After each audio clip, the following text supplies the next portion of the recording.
EA300B, Children's Literature 2, or E. And what is it that we're having today? We're doing Voices in the Park. We started last time, and it was fun, I assume. And this is at least what I felt. And we're continuing with this effort. So how much do we know about Voices in the Park now? How different or similar it is to the one that we have done before, The Tale of Peter Rabbit, and how similar or different it is from the other pieces of work that we have done over the years. And I mean, the novels, the plays. Let's focus on the novel, and obviously it is a narrative after all, but it's a visual kind of narrative. So we would compare it all the time to novels. Okay, so how similar or different Voices in the Park is from the previous piece of work, the other picture book? Come to the mic and share.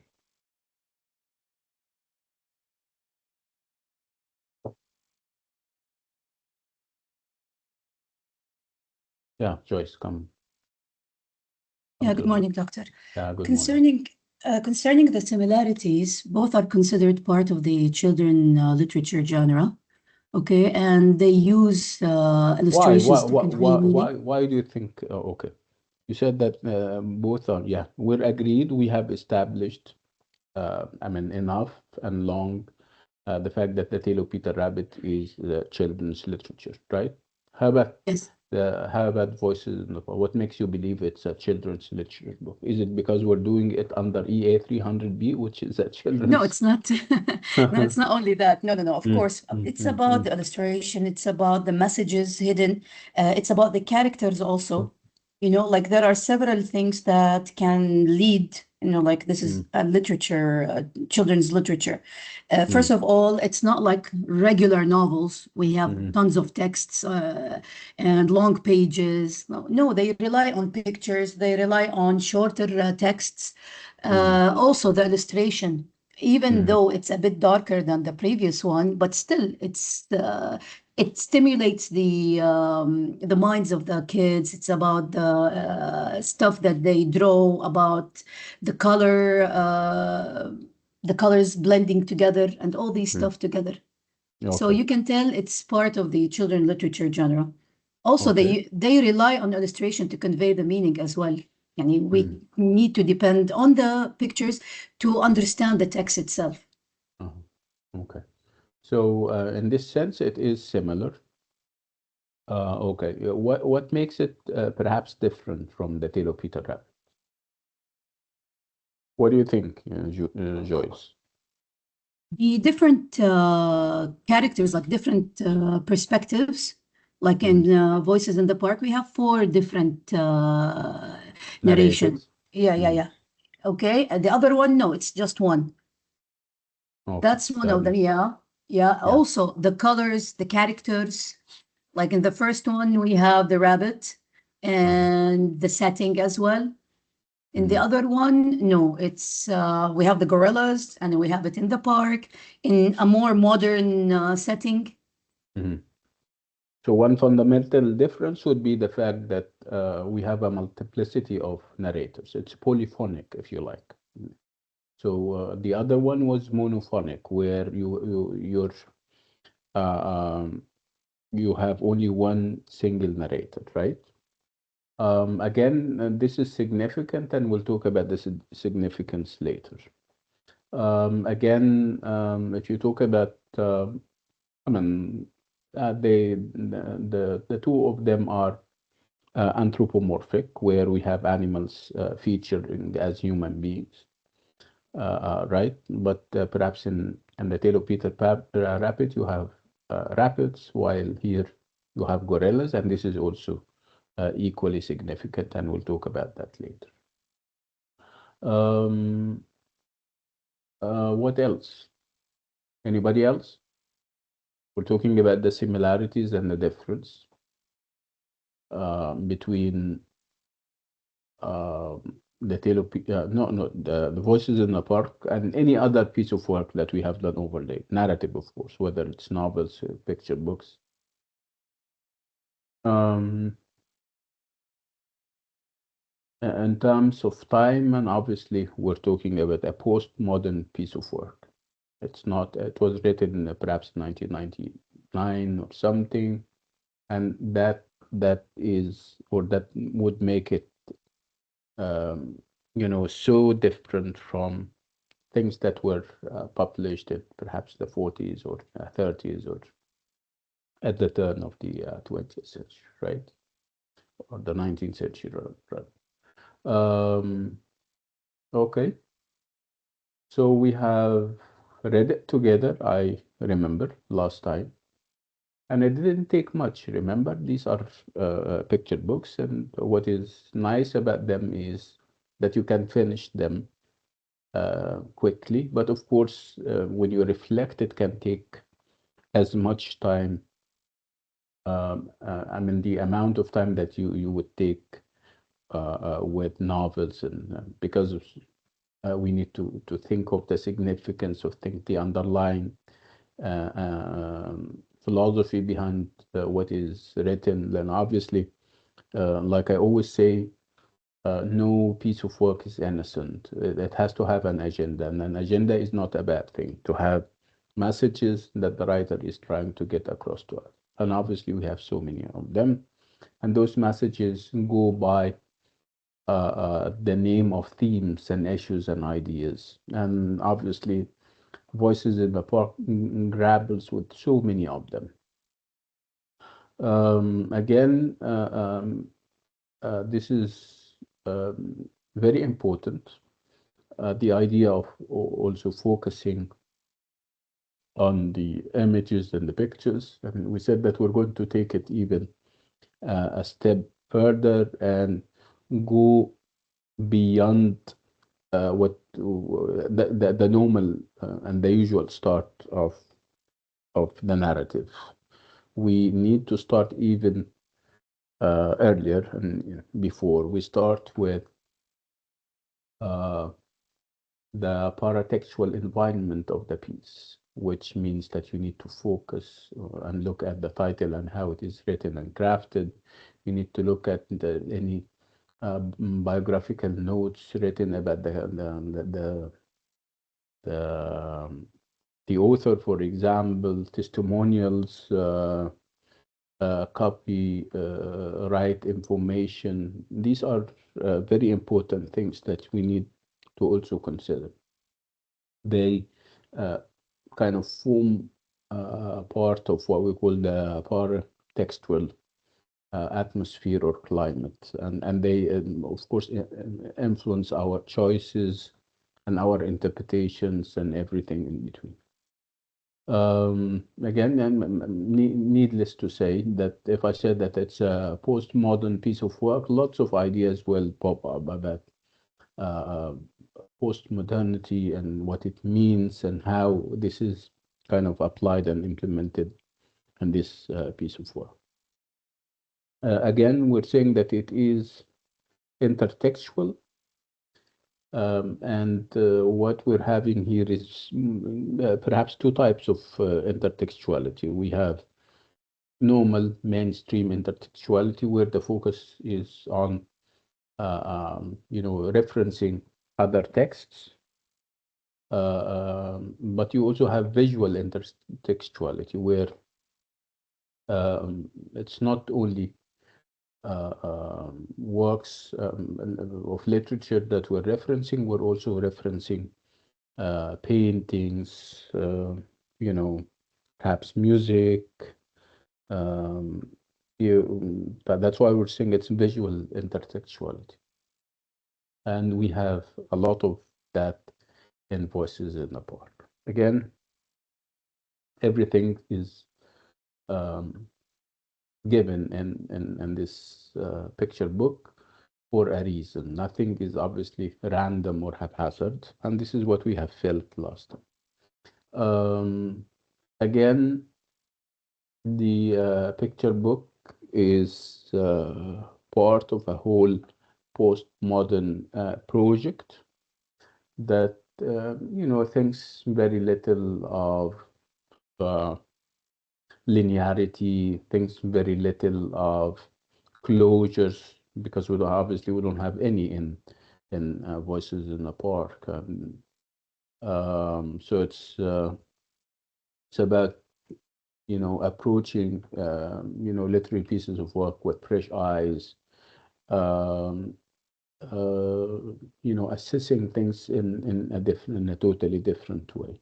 So the old school of literary criticism wouldn't hold here, wouldn't be much of a help because you as a reader uh, is now required to think for yourself, to decipher the clues in the text, whether those clues are visual or textual. You need to also set this piece of work against uh, its socioeconomic background. You need to think of the time and what the time brings in terms of themes and ideas and in terms of techniques and narrative strategies. And this is all there in Voices in the Park. So, did we all read Voices in the Park? Raise your hands.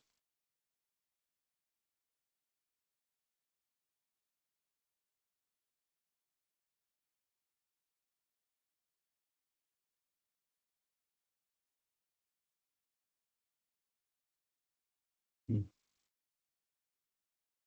okay, so I can see only 5 hands, and I don't know why other people are not active. And again, we're not talking about novels that are 300 or 400 pages. We're only talking about, um, you know, picture books. What will we do when we go to the other two novels? Because they are novels, and obviously you need to read them to be able to to comprehend what is being said and process things. So do yourself a favor and read Voices in the Park. You're going to like the experience. Okay. So, Munira, are you raising your hand because you want to ask a question or what? Yeah, okay. Right. So again, it's Voices in the Park. We said that it's um, a postmodern piece of work. Let me sign out of my email because it's very disruptive.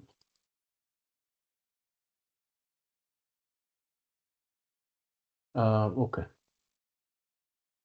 So if we say that this novel or this picture book was written in the 90s of the past century, uh, does this trigger ideas and prompt us to think about it in a certain way, or is it just another picture book and time is irrelevant? Do you think time is relevant or irrelevant? If I tell you that this was written at the end, or perhaps towards the end of the 20th century, while The Tale of Peter Rabbit was written in the early 20th century.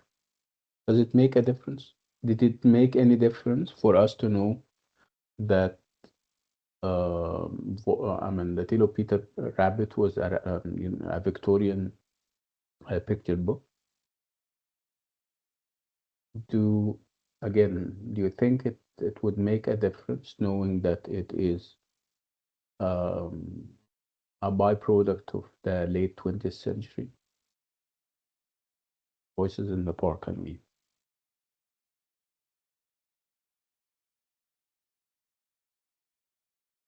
Okay, The Tale of Peter Rabbit was a modern piece of work, a modern, late Victorian, I mean, call it whatever.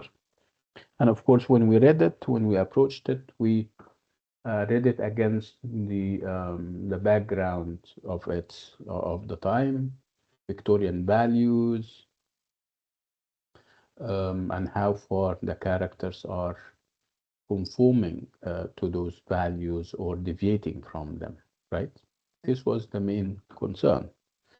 Along the same lines, when we talk about Voices in the Park, and we say that it is a late 20th century product, and we know that late 20th century times mean that we're talking about a post modern uh, era where things are turned on their head, if you like, where meaning is up for grabs, where meaning is shifting and is not stable, where the people are challenging everything, long held truth, no more. People are challenging meta and grand narratives. There is this idea of destabilization all over the place. You're destabilizing the whole thing, revisiting issues and looking at them with fresh eyes. Not subscribing to long held beliefs and stereotypes about people and things. So obviously, the postmodern is about embracing new attitudes towards meaning, towards techniques and narrative strategies, right? So, if I say that Voices in the Park was written during that time, means that I have to look at it from this perspective. And this is actually what we automatically did. And this is what you guys have discovered. You have discovered that it's not traditional in the sense when we talk about narrative, we're talking about four narratives, four different narratives, not only one single narrative. And obviously, this is an innovation or a change. And obviously, when you get to know why we have four narrators and not only one, um, it it will add to what you now know about the postmodern, the fact that meaning is not stable and shifting, that truth can be approached from different angles of vision. Nobody should hijack truth or the truth and say, yeah, I know the truth and nobody else does. So obviously, Voices in the Park questions long held beliefs, challenges orthodoxies, whether those orthodoxies are narrative orthodoxies or intellectual uh, um, and social orthodoxies. So these are things that we're seeing and we're going to see in Voices in the Park. Uh, what do we have? We have Voices in the Park as a primary source, and we have not so many sources when it comes to, I mean, at least the prescribed ones are not so many when it comes to the secondary sources. Again, you're allowed, of course, and you're more than welcome to dig for more sources. Um, Again, it's very important that you set Voices in the Park in its social and economic context. And the context would be, like I said, late 20th century. And of course, we're part of that. We're all part of the late 20th century and the early 21st century. We know what is happening around us. Everything is up for grabs, as you can see.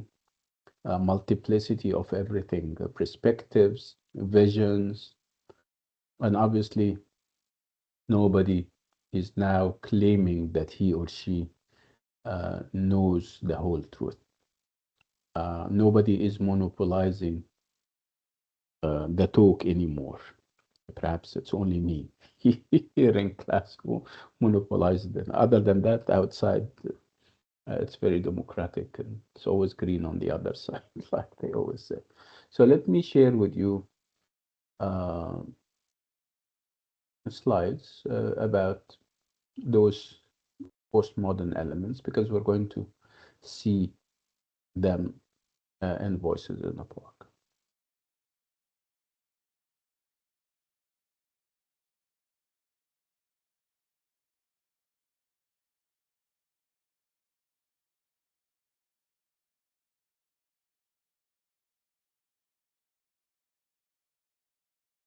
Again, when we talk about Voices in the Park, which is a picture book, when we talk about in the Park, which is a postmodern piece of work, we need again to um, consider it against its time. So it's going to be all the time uh, about this piece of work as being postmodern, as being intertextual, and as being anthropomorphic. So whenever we think of Voices in the Park, it's these three things. It's a postmodern piece of work, it's an intertextual piece of work, and it is an anthropomorphic piece of work. Um, and we'll talk about the three fundamental pillars uh, of any talk about Voices in the Park. Perhaps the focus would be more on the postmodern element because with the postmodern you can have the other elements, whether we're talking about intertextuality or anthropomorphism. Okay. So when we talk about picture books, we talk about authors creating and combining elements of both words and images to play games with texts and the readers, both child readers and their carers. And this is perhaps a revisit of what a picture book is. Perhaps the focus here would be on the idea of game and play. And play can be the literal meaning of the word play, where you're playing with people for in order to perhaps to share laughter, to have fun and everything. But play can also have a more profound meaning, having to do with you know uh, um, changing whatever is established and whatever is fixed. It may seem fun, but at a deeper level, you mean something. Okay, so play here is about intriguing and tricking the reader into, I mean, thinking of new ways of looking at things. So it's about shifting things, which is a kind of play, but on perhaps a more serious level.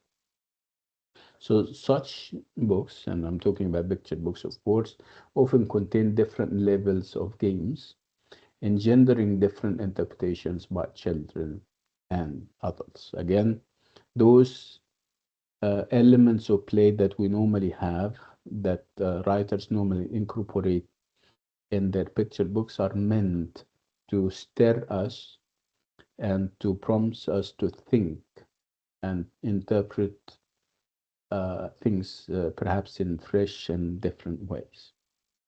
Again, like I said, the focus in Voices in the Park is perhaps on how postmodern it is, given the fact that it was written in 1999 or something. Well, so it's a byproduct of the postmodern era, if we talk about it in terms of time. But does it have elements? Because it can be written in the postmodern era, but it would reflect um values of another era, the modern times, or perhaps prior. the Victorian age or even prior. So what we have established so far is that the Voices in the Park is a postmodern piece of work. We spoke about some elements that we found that would tie it and relate it to the postmodern. Again, we need to first of all put this disclaimer that it's very difficult to define postmodernism. It's a very slippery term, um, but you can recognize it. You can sometimes you cannot define it, but you can always recognize its characteristics and elements when you see one. So postmodernism is difficult to define. It is understood as a loose cluster of characteristics, some of all, some or all of which may be identifiable in a given text. Like I said, sometimes it's difficult. No two people will agree on one single definition as what postmodernism means. But when it comes to looking for it and identifying its characteristics and elements, you can do a good job in this sense. Again, we're talking about the elements of the postmodern in culture and literature, and one big and prominent element would be intertextuality. So I would like you to even unpack the term. So intertextuality. So we're talking about at the core of the term intertextuality, you have the word text. And of course, by now you know what a text is. Whatever is written, whatever is printed, can be a word, can be a phrase, a sentence, a paragraph, yeah, and so on. So this is text. And of course, from text, you have textual, which is obviously the adjective, and then textuality, where the focus is on the text, the word, and you would add to it inter, which means between. So we're talking about a space created between texts, where one text would reference the other and the other would reference the first one. So this is what we mean by intertextuality, where you have the text that you're reading and it makes references and allusions to other text outside the text that you're reading. This is called intertextuality. And of course, it adds layers of meaning. It makes your piece of work more profound. It leaves you as a reader perhaps more educated and more informed than ever. It may trigger in you a love for whatever is being referenced. For example, if whatever is referenced is a painting and you're not into painting yet, perhaps that can nurture in you the love for paintings. And the next thing you know is that you go um, and look at other paintings, and art becomes part of your makeup. So this is intertextuality. We'll talk more about its function and purpose and its effect. So intertextuality is the use in one text of reference or allusions to another. Um, and obviously, intertextuality is not confined to the postmodern, because we have seen that before the postmodern era. You can always feel its presence uh, in the different pieces of work that we've been doing all the time. Um, so obviously, um, it's not only limited to the postmodern, but it features very prominently in postmodern texts. So intertextuality is not restricted to postmodern texts. It can be a frequent feature in contemporary picture books and even prior, where it is used to ludic effect. Ludic means playful effect. Again, ludic here, we're using the word ludic, which means playful in a perhaps in a profounder or a more profound sense, or in a philosophical sense.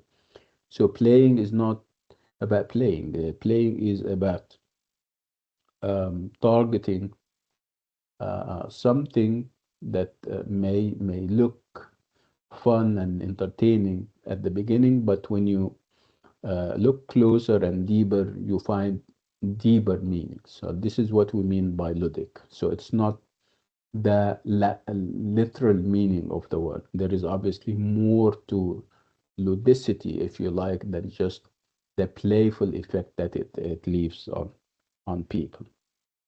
So again, we're talking about intertextuality and quite associated with um, intertextuality and the effect that it may have on people. You also have the word play.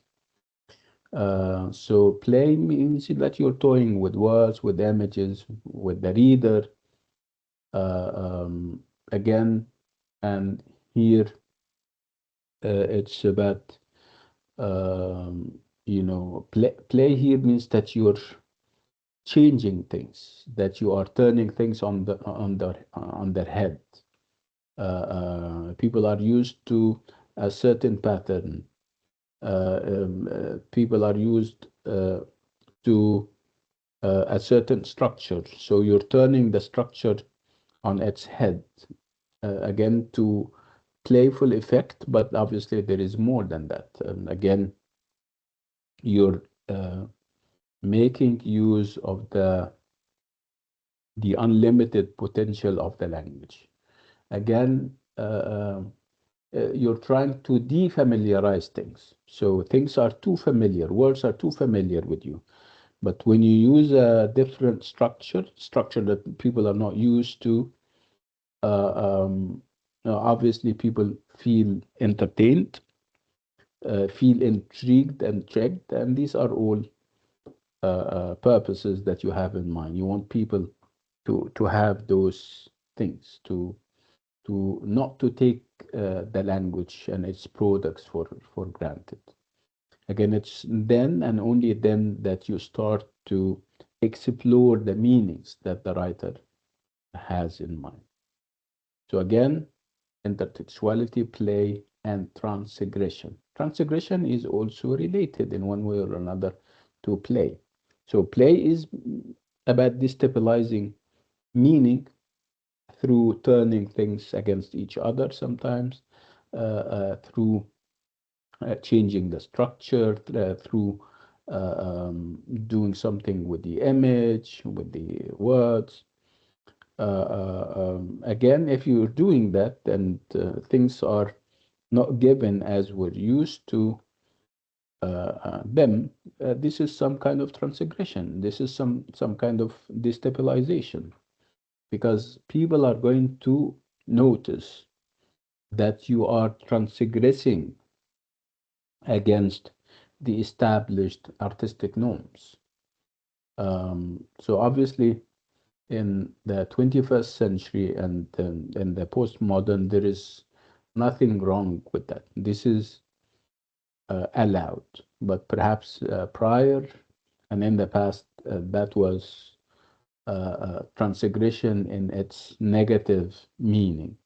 So transgression of boundaries, of the boundaries of whatever is appropriate, whether we're talking about behavior, whether we're talking about social conventions, and even when when we talk about techniques and uh, uh, strategies. If you think of voices in the park and you think of the four narrators that we have, this is transgression, but it's not social or behavioral transgression. You are actually defying the the artistic norms or the literary norms or the novelistic norms that say that we should have only one narrator. So again, all of this would create some kind of irony.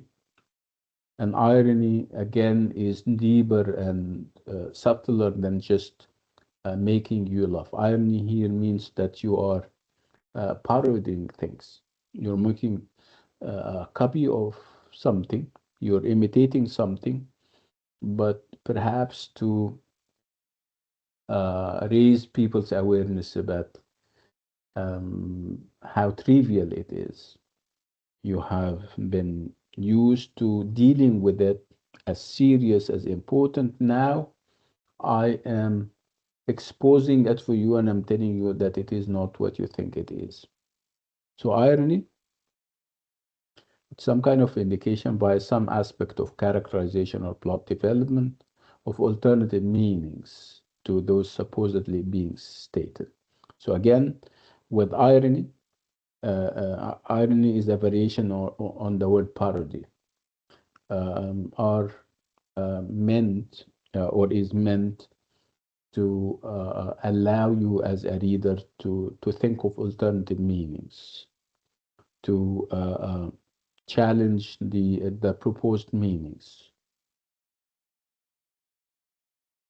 Again, the postmodern is also about role reversals and the challenge to hierarchies and authority, where children become kings or leaders, princes, and princes become servants, again, to comic effect, ludic effect. Um, Again, we'll see this happening. So it's again role reversals. It's again challenges to hierarchies and authority and established orders.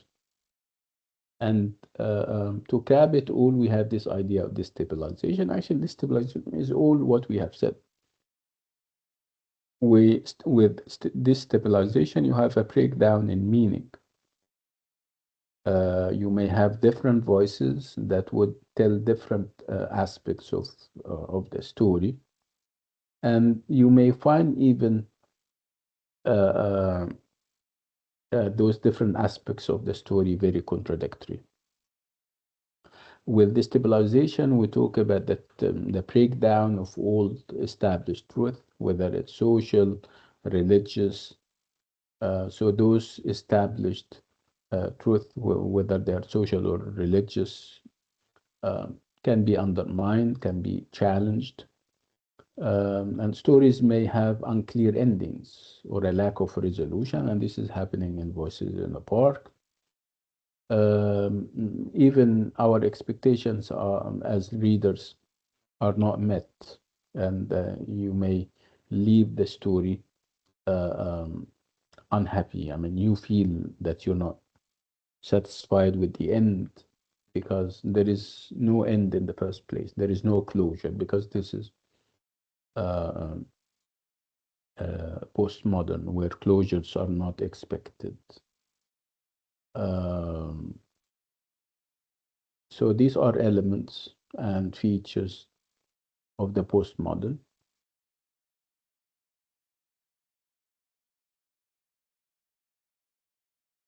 Uh, Again, uh, some scholars normally, you know, kind of link postmodern concepts to contemporary picture books in the research. And in one way or another, you may consider Voices in the Park a contemporary piece of work. So Beat Goldstone looks at a particular characteristic of postmodern text, namely the idea of knownness.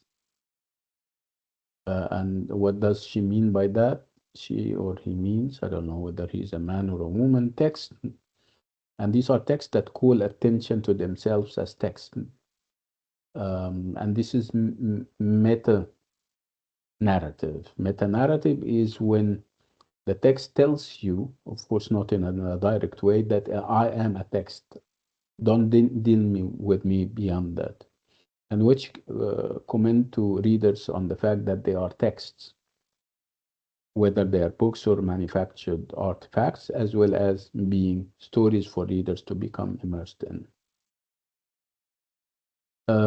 Again, characters may step outside the text and explicitly remind readers that they are reading a book. Now, perhaps this is not very clear in Voices in the Park. So all this makes picture books more complicated, but great fun for young and older readers.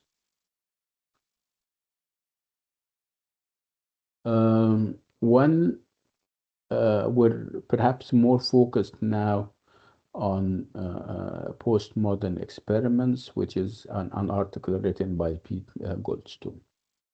Goldstone looks at the use of space in children's picture books. And her focus, it seems, is on how space is reconceptualized in book design, engendering a blurring of boundaries by or between the characters, authors, and readers. So again, uh, um, a space is created where things are reconceptualized. It means that they are uh, uh, read in a different light, and they are given meaning that is not what we normally have in mind, being uh, um, trained to look at things from perhaps one single angle of vision. So again, we're seeing is a blurring of boundaries between the characters, the authors, and the readers. Unfortunately, all the application that she is doing, I'm talking about Goldstone, are taken from David Macaulay's Black and White. And again, it's a picture book telling four stories in one, which is more or less similar to Voices in the Book. Again, she focuses on space, and she also talks about the use of paratext. And we spoke about paratext, and we said that paratext is whatever you need to know about the text before the text even starts. And I said that can be the cover page, the back cover, it can be biographical information, it can be copyright details, all of that now counts. So the paratext is space around the story proper. So and includes such things as table of contents, copyright information, publisher details, prefaces, and papers and other parts of the overall design. That's why you're highly encouraged to revisit the picture book and look at these things, the things that we have before the text actually starts, before the text proper. We easily overlook these things. We're not trained, and our eyes are not trained to look at them and consider them and see how valid and relevant they are. They are very relevant. They are now seen as part of the story. In the past, no, they were not often seen as part of the story.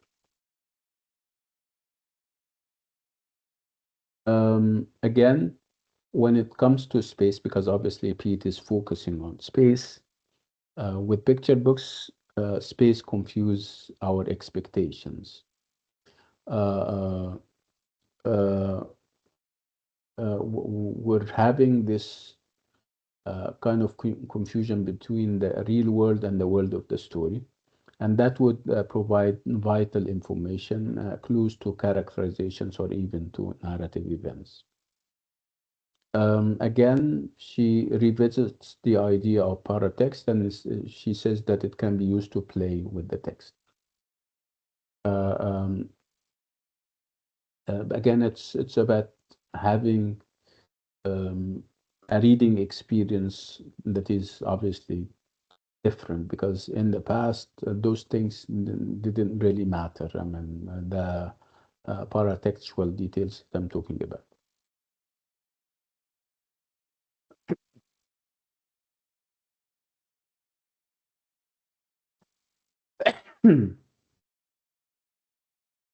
Again, there was this talk about end papers, and other scholars, I mean, found a variety of meanings emerging from them. depending on how they are used and to which effect they are meant. They found, for example, that in papers that are unillustrated and identical may serve to indicate the mood of the story, whether we have bright colors for cheerful. That gives you the sense that this is a cheerful story, muted colors for serious situations, or it may refer specifically to elements of the story, certain elements, using color to make meaningful links for the reader. Or sometimes they're used for punning effect when you write a word, but in its literal meaning it means something, but in the context you're trying to mean something else. There is a great deal of talk about illustrated and unillustrated in papers and what they do, but obviously the application is on other pieces of work, like where the wild things are.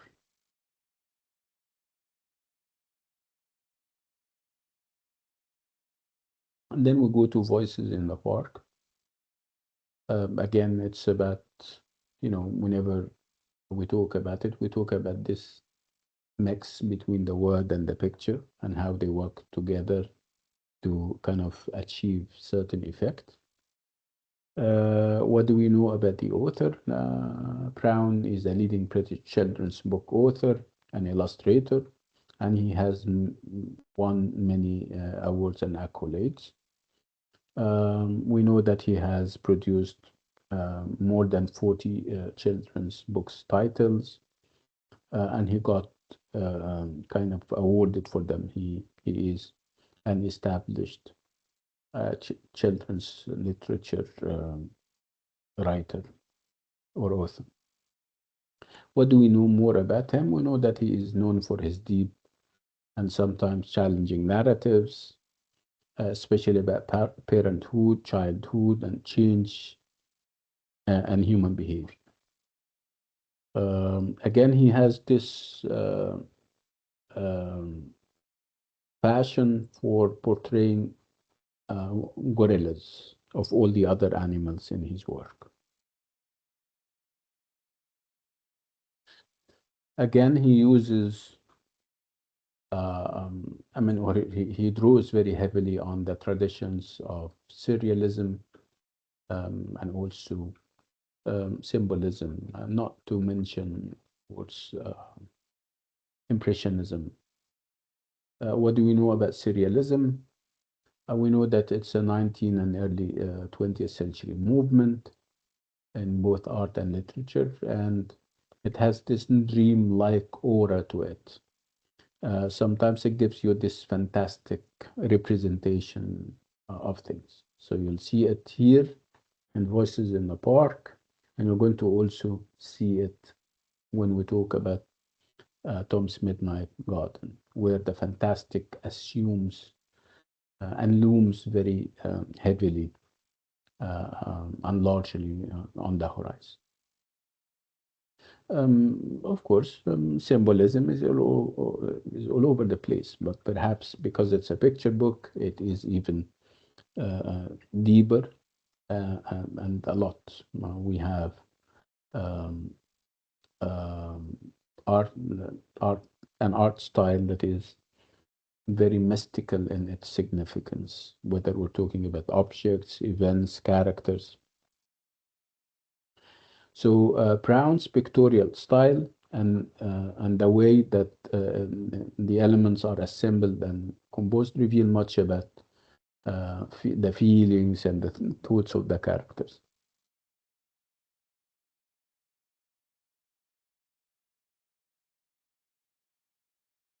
Again, there is always talk about the composition itself and how it is made so that moods are reflected, relationships and their complexities are also reflected and are also explored and seen. Um, so again, like I said, some of the applications are not from Voices in the Park. Like here, for example, we're referring to another piece of work by Anthony Brown. It's called Gorilla, and it's about the story of a young girl. Her name is Hannah, living with her father, who is too busy to pay her much attention. She longs for a gorilla, and when given a toy, it comes to life and takes her off on a series of nocturnal means nighttime adventures, bringing warmth and security into her life. Over time, and because of this added element, the gorilla that she now has, her relationship with her father improves.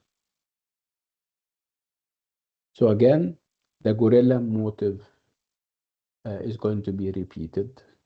Uh, Again, we said that gorillas are or have been a long-term passion of Brown. And obviously it means something. It has symbolic, overtones and undercurrents. So gorillas function in a variety of ways.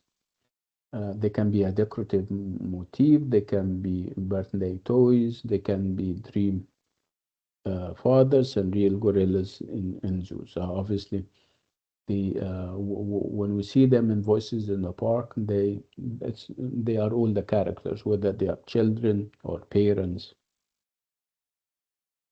Um, Again, one of the themes that people registered when it comes to Brown's work is the idea of masculinity, and often associated with fatherhood. And this is also something that we're going to see in Voices in the Park. But how far this is happening, because the father is presented as perhaps dismayed and desperate and helpless, and these are not qualities that you would associate with a masculine figure. Again, this deep interest in masculinity and in fatherhood has to do with the fact uh, that Brown has this connection, this deep connection with his father. So there is, whenever gorillas are invoked and mentioned and even used in Brown's work, we know that uh, uh, it has to do, it has this autobiographical element to it.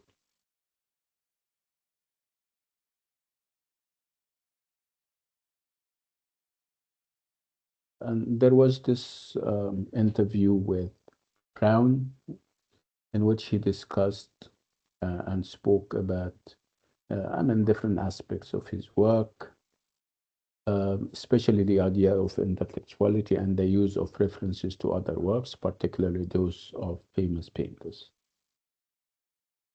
Again, this is a reworking of those paintings to, you would say, to educational effect, to informing effect, but they have all kinds of reasons uh, and causes. Again, we're focusing on the idea that typical of postmodern writers, he can rework the painting or the reference so that it can, uh, uh, achieve a certain effect that he has in mind. So sometimes he does not reproduce the painting as is. He can play with it, like we said. He can mess with it for a reason.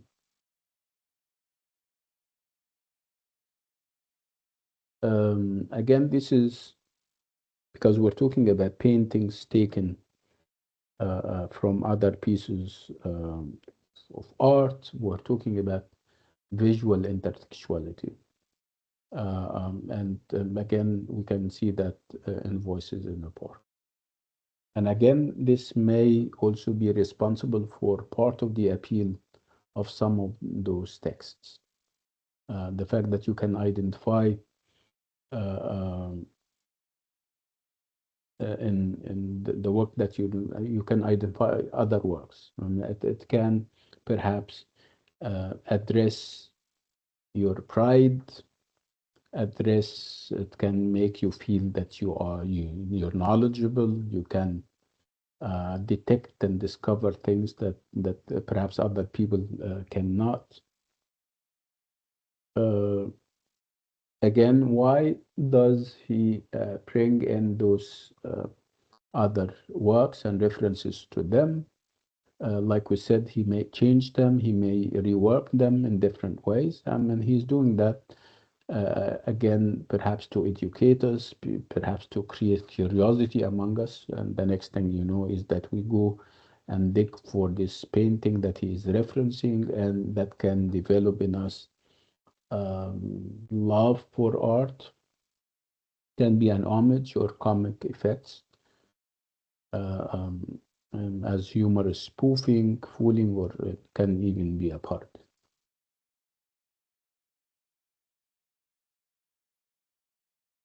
So, although young children have limited cultural knowledge to draw from and may therefore miss some clues implemented in text, their exposure to an understanding of intertext should not be underestimated.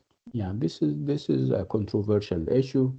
People are talking about the likelihood that the child reader is going to miss those references to other work because of their knowledge is not that big yet. Their cultural knowledge is not that big. Their artistic knowledge is not that big. Again, last time I spoke about the idea that they may not be big in the first work that they read or the second one, but over time they build some kind of artistic database. So that over the time when they see something, they it clicks with them because it addresses parts of the database that they now have. So underestimating uh, uh, uh, children and undermining their ability to retrieve things that they know or that they have developed knowledge for is obviously not the right thing to do. It may take time. Again, if even if they don't have this database that we're talking about, if they have no clue, at least it can create interest in them. It can create curiosity, and they go and check those pieces of work, and over time they can develop passion and love for the arts.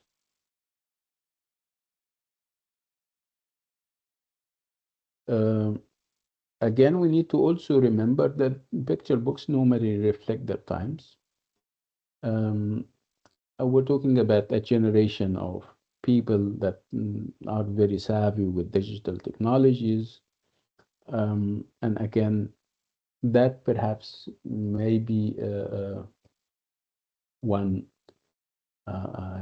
reason why we think that they can recognize whatever we drop for them, whether whatever we drop is cultural, historical, or artistic.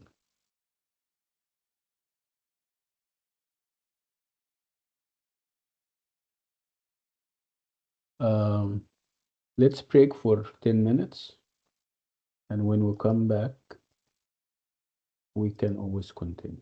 Okay, so I'll meet you in 10 minutes.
Hello, can you hear me? Yes, doctor. Yes, doctor. Okay, fine. Okay, good. So far so good. Okay, it's all about voices in the park, and it's all about setting it against its context, and its context is, of course, the postmodern, whether it's an era or a set of techniques and strategies. Again, the application, as we have seen, is all from other novels and from other picture books.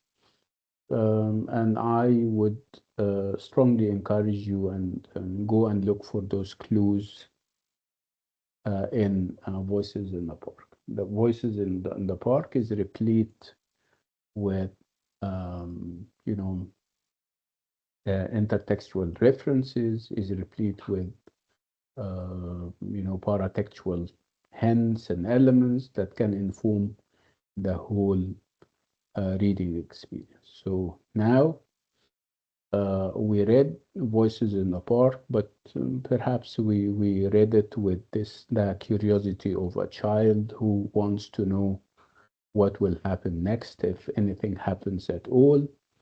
Now, our second reading should be different. It should be looking for um, what is more subtle than that.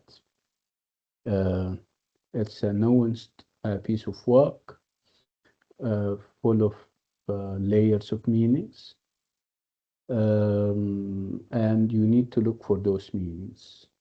Again, we may differ on how to interpret something. My interpretation may be different from yours, and your interpretation can be different from somebody else because of what we bring to the conversation in terms of knowledge that I may have and you may not have, or you may have and I may not have. Uh, um, Again, how much I know about the background, about the postmodern elements that we normally see in works. So that this, yeah, I mean, I want you to approach the text with a toolkit that has elements of the postmodern, and you try to look for them in the text. That would again inform the discussion and the conversation, and you're going to find it more perhaps fun that you expect. Uh, where did we stop? Let me see.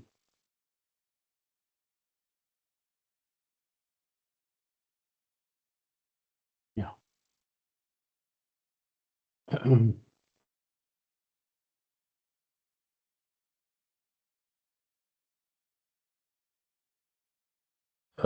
Again, hybridity is also part of the endeavor. And by hybridity, it means that you have, if you still remember, we last time we referred to it as um, what? Multimodality. Hybridity is more or less like multimodality, where the writer and even the scholar does not confine himself or herself for that matter to one kind of reading, one kind of presentation where you would read the text from different angles, the visual angle, the textual angle, and whatever angle you think or you deem fit. So multimodality and hybridity is all over the place in postmodern texts.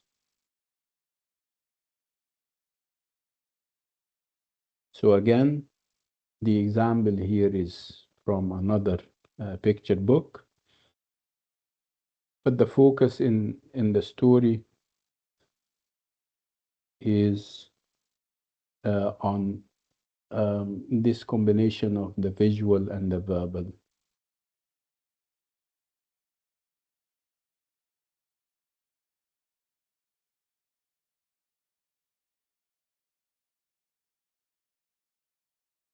And there is talk about Jack and the Beans talk, and of course we're all familiar with that, and also the application is. And this is basically what uh, the whole thing is about. Um, I would like you to reflect on what you have read in Voices in the Park, and perhaps if you have watched the video that I shared with you, and tell me about the whole experience. How postmodern, I'll ask you this question about its postmodernity modernity and how postmodern you think the text is. What do you think? Or you believe you still need to revisit the text and read it with different eyes? What do you think?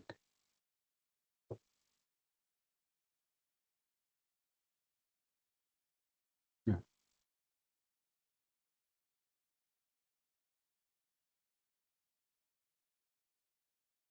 So let me talk about your expectations.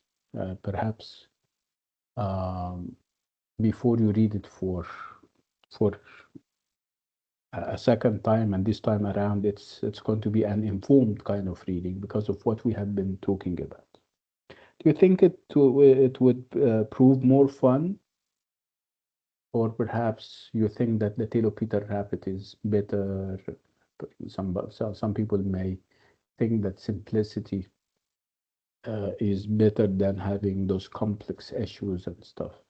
So where do you stand? Are you for simplicity, and that's why you think that the Tale of Peter Rabbit is better off, or you think that we are in for a lot of fun um, and a lot of information and a lot of enlightenment when it comes to Voices in the Park, given what we have been saying about its postmodern aspects, whether what we said about the fact that we need to also think of the paratextual elements.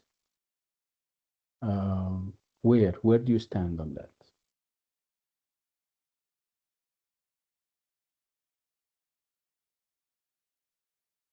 Mm. Yeah, Joyce. Yeah, doctor. Concerning, like, if we want to compare these two, to be honest, like, I like them both, but I cannot compare them, like, which one is better because each one has a different thing. Like, the first one, yes, Peter Rabbit is simple for sure. It's light. When, it's like direct. There are some hidden messages for sure, and Mm. it reflects the era it was written in. Yeah, okay. But like if you put these two, no, yani Peter Rabbit, it's like very light and enjoyable. The other one, from the beginning, you can tell there are some hidden messages, and it immediately, like, it's a bit darker, like the four voices, each one with different perspective, how they see the same setting, the same events, but from different perspectives, from the high class mother, from the working class father who is in need for a job, for the boy who's controlled by his mom, to the girl that sees the world in a different way, like she's not a girl, like so it's like, I feel, to be honest, like if you want to like deep analysis, you have to like Voices in the Park more. If you want very simple stuff, like with light analysis, you're gonna go with Peter the Rabbit.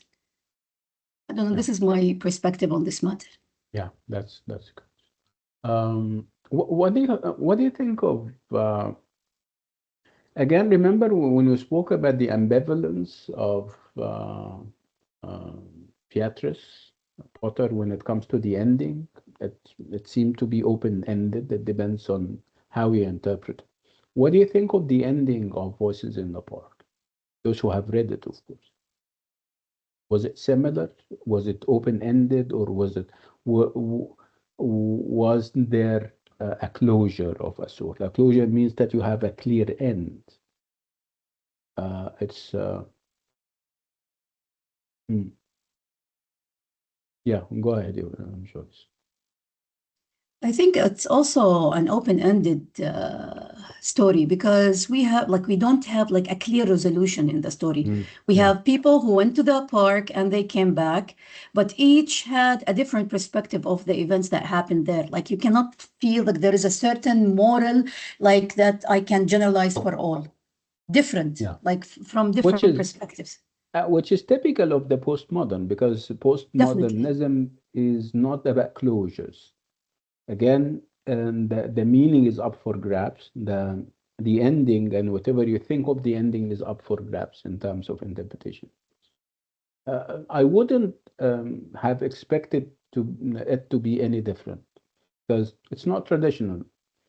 So why would it be traditional if from the first moment I feel that it's different? The fact that we have it's polyphonic in terms of the narrative, four different voices, and obviously they bring different perspectives. So the end should have different perspectives, because it does not, it reflects in diversity rather than unity. We don't have a unity of purpose, if you like. No, we don't have that. And we shouldn't have in a postmodern piece of work. So the ending with its lack of closure is a typical postmodern ending, where the meaning is up for grabs, where solutions to the problems is up for grabs. Um, any other insights?